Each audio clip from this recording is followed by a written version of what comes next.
السلام علیکم بہن بھائیوں، امید کرتا ہوں آپ کی طبیعت بالکل ٹھیک ٹھاک ہوگی اور آپ پچھلے سبق کو پراپرلی دہرا رہے ہوں گے۔ پہلی تختی کو میں آپ کو ابھی بھی کہہ رہا ہوں اور اگین ہر سبق میں یہی کہتا ہوں کہ اس تختی کو ضرور پڑھیں، تو بالکل بھولنا نہیں ہے ہر جتنے حروف ان کے تلفظ کو کہ کیسے ادا ہوتے ہیں، ان کی ادائیگی کیسے ہے، ٹھیک ہے۔ اس کی پریکٹس کریں، جتنی آپ پریکٹس کریں گے پھر آپ کو یاد رکھنے کی ضرورت نہیں پڑے گی کہ کون سا مخرج کس دانتوں کے ساتھ لگ کے کیسے ادا ہوتا ہے۔ آپ کی جب عادت ہو جائے گی تو آپ کو اس کی ضرورت نہیں پڑے گی، لیکن کبھی محنت کریں۔ کل کا سبق امید میں کرتا ہوں سمجھ آ گیا ہوگا، اس میں نے بتایا اس تختی میں ہم الفاظ کو مل مل کے پڑھیں گے، ٹھیک ہے۔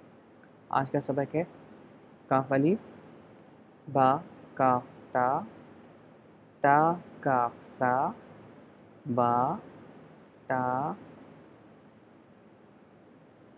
سا، نون یا با الف، نون الف، تا الف، یا الف، سا الف، با سین، یا سین۔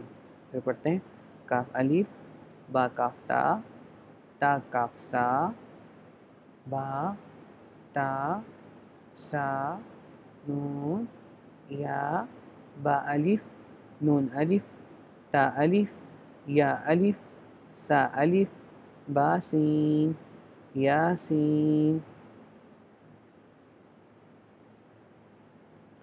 نون سین، تا سین، سا سین، سا جیم، تا ہا۔ سبق ہم پھر پڑھتے ہیں۔ اب ہم نے اس طرح پڑھ لیا تو ہم اس کو اس طرح پڑھتے ہیں، ان ایسے لائن میں، ٹھیک ہے، سمجھنے کے لیے۔ کل کا سبق بھی دہرا لیں گے اس کے ساتھ جو پچھلے ہمارے 2-3 سبق گزرے ہیں۔ الف، لام، کاف، کاف الف، سا، تا الف، نون سین، لام الف، لام الف، کاف، با کاف تا، نون یا الف، تا سین، لام الف، لام ہا، کاف با، تا کاف سا، یا سا الف، سا سین،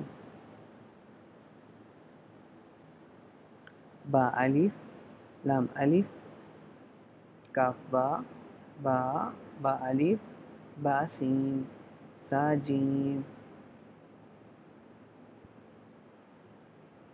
لام الف، با لام با، کاف الف، تا، نون الف، یا الف، تا ہا۔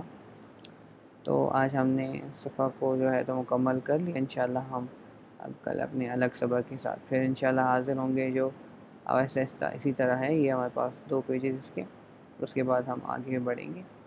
تو یہ کافی آسان سبق ہیں، اگر آپ کو پہلی تختی کی پراپرلی سمجھ آئی ہے تو آپ بالکل صحیح ڈائریکشن میں جا رہے ہیں۔ میرا یہی ٹارگیٹ ہے کہ میں آپ کو قاعدہ ایسے پڑھاؤں کہ آپ قرآن پاک خود ہی پڑھ سکو۔ جب ہم قرآن پاک پڑھنے پہ جائیں تو آپ میرے ساتھ ساتھ آپ پڑھتے جاؤ، آپ کی زیادہ پریکٹس ہوگی۔ دعاؤں میں یاد رکھیے، انشاءاللہ کل اپنے اگلے سبق کے ساتھ پھر حاضر ہوں گے۔ تب تک کے لیے مجھے اجازت دیجیے، دعاؤں میں یاد رکھیے۔ السلام علیکم، جزاک اللہ خیر۔